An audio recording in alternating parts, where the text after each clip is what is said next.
नहमदुहु व नसल्ली अला रसूलिहिल करीम अम्मा बाद फ़अऊज़ु बिल्लाहि मिनश शैतानिर रजीम रब्बिश्रह ली सदरी व यस्सिर ली अमरी वहलुल उक़दतम मिन लिसानी यफ़क़हू क़ौली। अल्हम्दुलिल्लाह, आज हमने पारा नंबर 22 जो है वो स्टार्ट करने हैं। सूरतुल अहज़ाब स्टार्ट हुई थी, उसके जो कुछ हमने पहले पढ़ लिए थे। अब यहाँ पे है अज़वाजे मुतहरात के लिए हदायत दी गई है। यहाँ पे अल्लाह ताला ने अज़वाजे मुतहरात के मुकाम को बयान फरमाया है कि उनका मुकाम जो है दूसरी दीगर औरतों से जो है उनसे बढ़कर है, इसलिए अगर वो तकवा इख्तियार करेंगी तो स्वाब भी उनको दुगना मिलेगा, अगर गुनाह करेंगी तो अजाब भी उनको 2 गुना मिलेगा।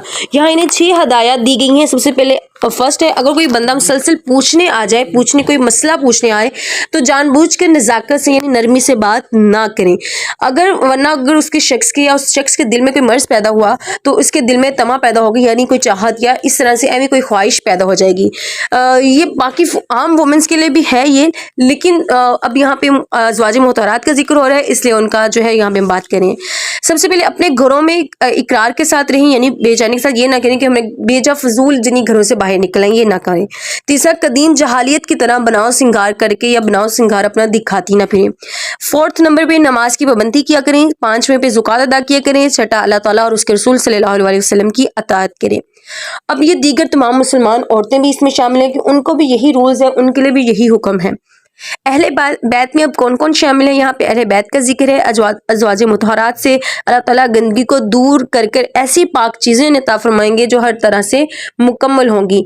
सियाकुसबा को माकबल बाद में जो अज़वाज मुतहरात का जिक्र चल रहा है, इसलिए अज़वाज मुतहरात अहले बैत का जो है उनका बराह रास्त आपस में रिलेशनशिप है।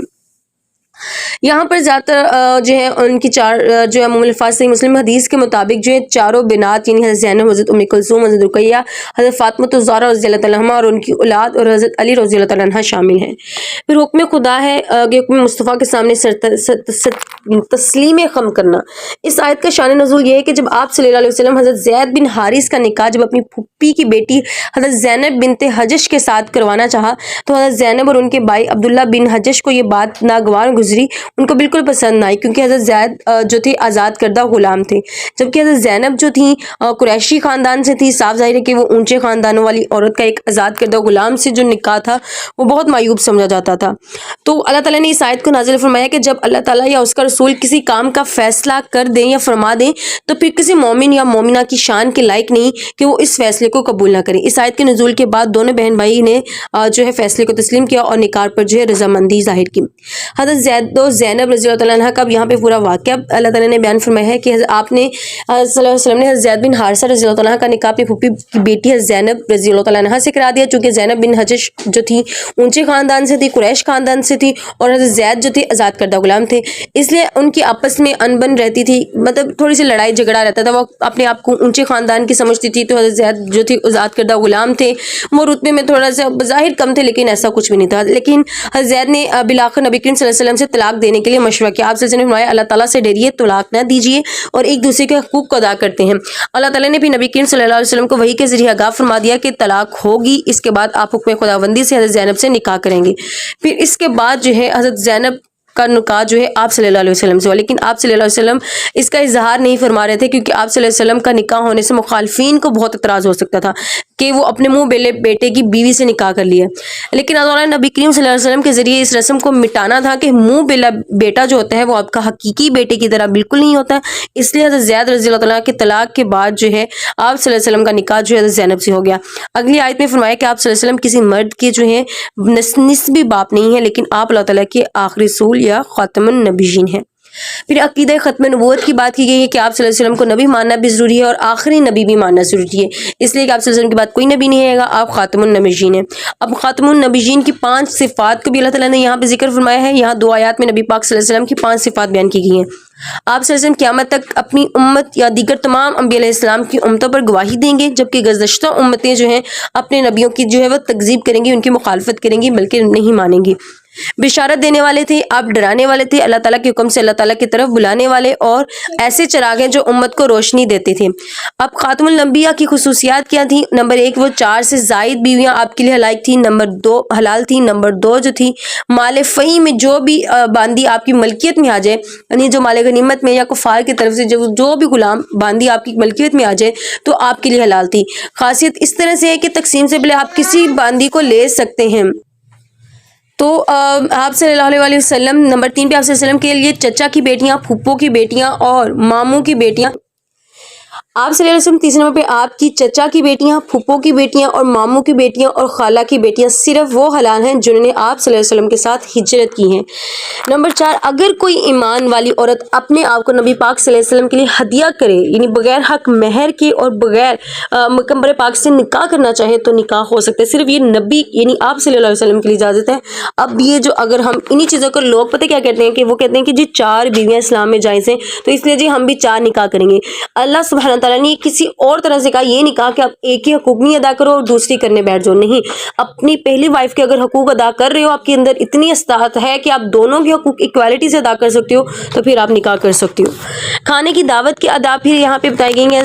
اس آیت کا شان نزول یہی ہے کہ جب حضرت زینب بنت حجش رضی اللہ تعالیٰ عنہا سے نکاح کے بعد آپ صلی اللہ علیہ وسلم نے ولیمہ کیا تو لوگوں کو بلایا، تو بعض احباب جو تھے کھانا تیار ہونے سے پہلے آ گئے، اور اب آپ صلی اللہ علیہ وسلم کا گھر تو چھوٹا سا تھا، بٹھانے کی جگہ نہیں تھی، تو حضرت زینب جو تھے دیوار کی طرف رخ کر کے بیٹھ گئی۔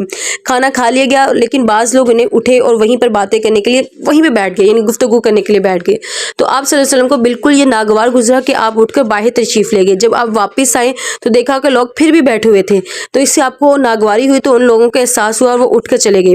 اس آیت میں بھی اللہ تعالیٰ نے فرمایا 3 باتوں کا خیال رکھنا چاہیے، جن کو کھانے پر بلایا جائے صرف وہی آئیں اور کھانے سے پہلے جا کر نہ بیٹھیں، اس سے میزان کو جو ہے مشغول ہونا پڑتا ہے۔ ظاہر بات ہے وہ میزبان جو ہے اپنے کام کر رہا ہوتا ہے، پھر وہ اس کو پھر کاموں سے جو ہے فرصت سے تھوڑا سا وقت نکال کے ان کو بھی دینا پڑتا ہے۔ کھانا کھا کر چلے جایا کریں، وہاں بیٹھے نہ کھایا کریں، یہ بھی آداب کی رعایت کی ضروری ہے۔ کھانا کھانے کے آداب بہت ضروری ہے۔ پھر ازواج مطہرات سے نکاح کی حرمت کے بارے میں اس آیت میں ازواج مطہرات سے نکاح کی حرمت کے بارے میں بات کی جا رہی ہے، یعنی اب آپ صلی اللہ علیہ وسلم نے جس بیوی آپ صلی اللہ علیہ وسلم کی جو ہے وفات کے بعد آپ صلی اللہ علیہ وسلم کے ازواج مطہرات میں سے کوئی اور جو ہے مرد وہ نکاح نہیں کر سکتا تھا، یہ بالکل بھی جو ہے وہ جائز نہیں تھا، بلکہ اجازت ہی نہیں تھی اللہ تعالیٰ کی طرف سے۔ پھر اس کے بعد پردے کا حکم ہے۔ اللہ تعالیٰ نے اپنے پیغمبر صلی اللہ علیہ وسلم سے فرمایا اپنی بیویوں، اپنی بیٹیوں اور ایمان والی عورتوں سے فرمائیے کہ وہ پردہ کریں۔ اس آیت سے پردے کا حکم ثابت ہو رہا ہے۔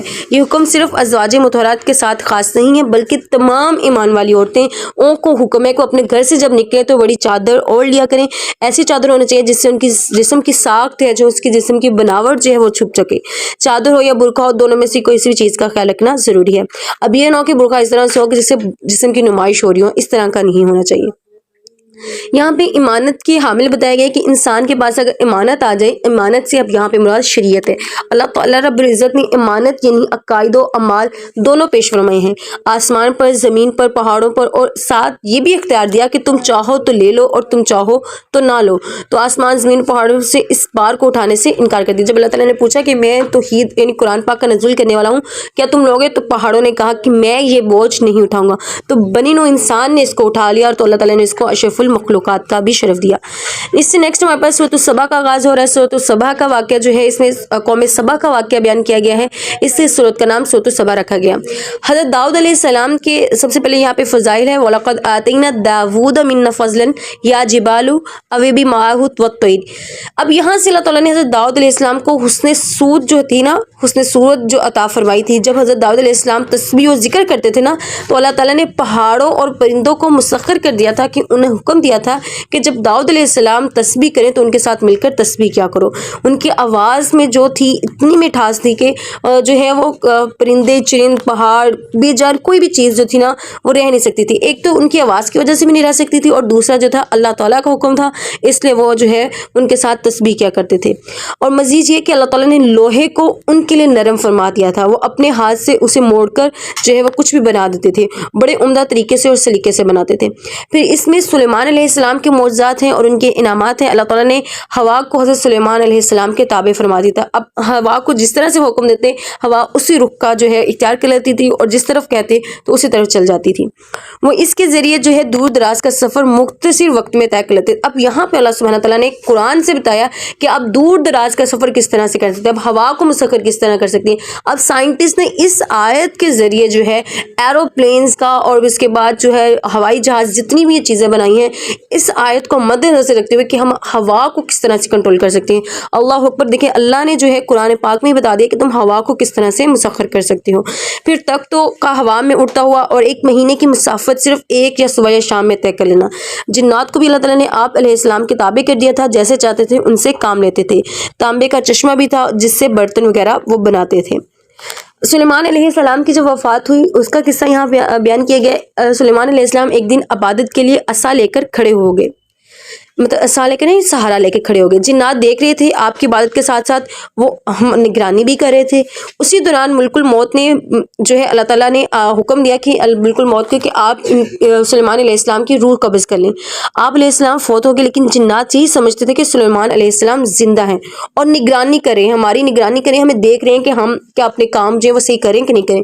1 سال تک جنات اپنے کام میں لگے رہے، بالکل اسی طرح سے بالکل تکمیل کی کہ جس طرح اللہ تعالیٰ نے حکم دیا ہے، کام کو مکمل کرنا ہے، کسی کے ساتھ ہم نے غلط رویہ نہیں رکھنا، کسی کو نقصان نہیں دینا۔ جب تعمیر کا کام مکمل ہوا تو اللہ نے دیمک کے کپڑوں کو بھیجا، اور دیمک یعنی کپڑوں کو دیمک لگی ہوئی تھی، تو اس نے سلیمان علیہ السلام کے عصا کو کھایا۔ عصا ٹوٹا تو سلیمان علیہ السلام زمین پر گر گئے۔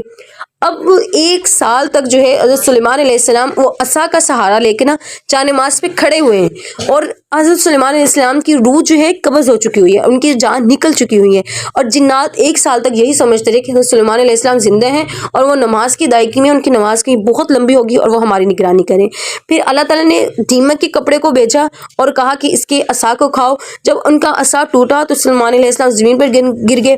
پھر جنات کو پتہ چلا کہ سلیمان علیہ السلام فوت ہو گئے ہیں، ان کو تو فوت ہوئے 1 سال گزر گیا اور ہم کام میں لگے ہوئے۔